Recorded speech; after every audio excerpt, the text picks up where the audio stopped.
In today's tutorial, I'm going to show you how to add a glitch effect in Adobe Premiere Pro CC completely for free to your video clips. Once you have your video clip loaded onto the timeline, you want to identify the part that you would like to add the glitch effect. In this case, I have a video cut into 3 different scenes. We're going to zoom in on the timeline, and on your keyboard, shift left, it moves 5 frames, and we're going to add a cut, shift right, add a cut. So now you have something like this. Go under to the 4th option and click new item under the project bin, and then click the 4th option which says adjustment layer, and then click OK, and then drag the adjustment layer on top of your video clip, and we're going to create a cut, delete, and then under the effects, type in Windows TV. You can add or load my presets.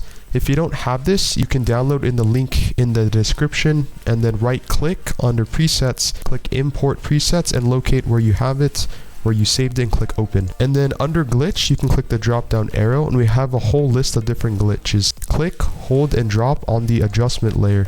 And as you notice, we have a glitch versus. You can mess around with all of the different presets.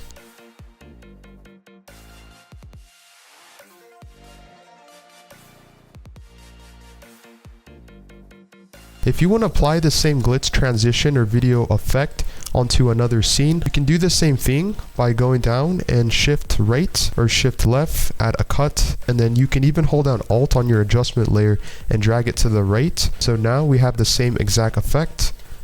You can remove the attributes if you want and apply another effect.